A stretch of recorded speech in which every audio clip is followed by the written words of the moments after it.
गृह मंत्री जी से तो अपना बिटवा संभल नहीं रहा है, अपना विभाग कैसे संभालेंगे? क्योंकि आईसीसी का मैच तो आप करवा दिए। पाकिस्तान के बारे में आप बोल रहे थे कि पाकिस्तान हर तरीके से आतंकवाद में लिप्त है, तो आपने क्यों उसके साथ मैच? चालू करो बे। चलो भाई। कभी भी आपने पिछले 20 सालों में राहुल गांधी, सोनिया गांधी, तेजस्वी यादव या कोई भी बड़ा नेता ये कहते हुए देखा कि भाई घुसपैठियों को हटाया जाए? अभी तो चुनाव आ रहे पहले कोई नहीं देखा। बोल ना राहुल गांधी ने एक बार बोला, ना सोनिया गांधी ने बोला, ना किसी ने।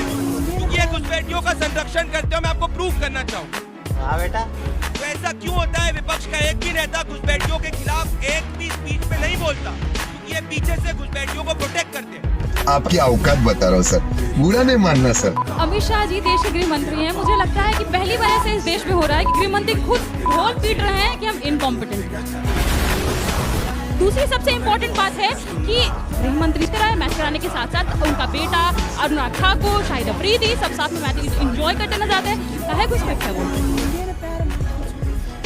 उसके बाद इम्पोर्टेंट, घुसपैठिया हमारे लिए मुद्दा बिल्कुल भी नहीं है, क्योंकि यहाँ जितने लोग बैठे हैं, जिन सबको मैं देख रही हूँ, सब युवा हैं। कोई पकौड़ा नहीं तलना चाहेगा पढ़ाई लिखाई के बाद। मैं इसलिए ये बात करती हूँ क्योंकि 3 करोड़ दलित बिहार में रहते हैं। सरकारी नौकरी का आंकड़ा बता रही हूँ मात्र 23,000 के पास है। अब हमको नौकरी का मुद्दा चाहिए कि घुसपैठिया का मुद्दा चाहिए? ये देश की आवाम तय करे। शाबाश बेटा, बहुत बढ़िया।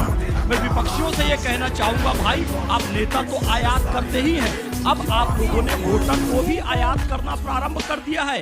ओहो, मोदी जी ने वोट नहीं चुराया है, मोदी जी ने इस देश के लोगों का दिल चुराया है। कैसा? तो गया बेटे।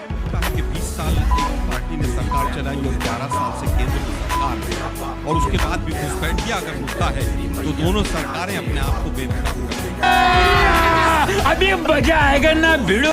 दुर्भाग्य यह है कि जो ना मुद्दे होते हैं उनको मुद्दा बनाया जाता है। घुसपैठिया राष्ट्रीय सुरक्षा का मुद्दा हो सकता है, लोकसभा के चुनाव में एक मुद्दा हो सकता है, लेकिन अगर 11 साल 12 साल के बाद केंद्र में जो सरकार है, जो घुसपैठियों को रोकने के लिए जिसकी जिम्मेदारी है, जो गृह मंत्री और जो प्रधानमंत्री जिम्मेदार हैं, अगर वही मुद्दा बनाते हैं तो इसका मतलब उनकी सरकार फेल है और वो बाकी सारे मुद्दों से ध्यान भटकाना चाहते हैं। ये तो धोती खोल रहा है।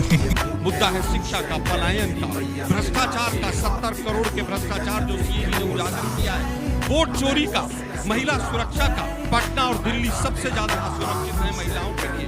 कैसे बच्चे दिल्ली में पढ़ने आते हैं, ये तमाम मुद्दे। लेकिन मोदी जी की आदत है, लोकसभा का चुनाव होगा तो 80-20 की बात करेंगे, ज्यादा बच्चे वाले, कम बच्चे वाले, शमशान, कब्रिस्तान, मंगलसूत्र, भैंस खोल ले जाएंगे, मुजरा, पता नहीं कहां कहां से शब्द लेकर आते हैं। तो लेने के देने पड़ गए। इसी तरह से मोदी जी, अब आप घुसपैठियों की बात कर रहे हैं तो आप अपनी बेनकाबी कर रहे हैं। मेरे साथ पूर्व वक्ता ने कहा कि 2 करोड़ वहां पर है।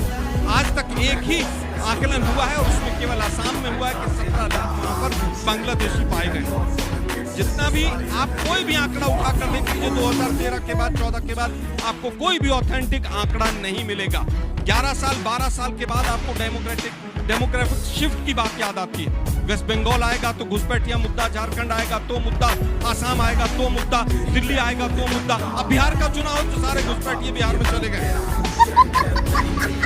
दिल्ली वाले सब वापस भेज दिए इन्होंने, लाला रामदेव का ट्रक में भर के वापस भेज दिए सारे के सारे। आज तक इनके पास कोई आंकड़ा नहीं है, मुद्दों को भटकाने का केवल आंकड़ा है। क्यों हिला डाला ना।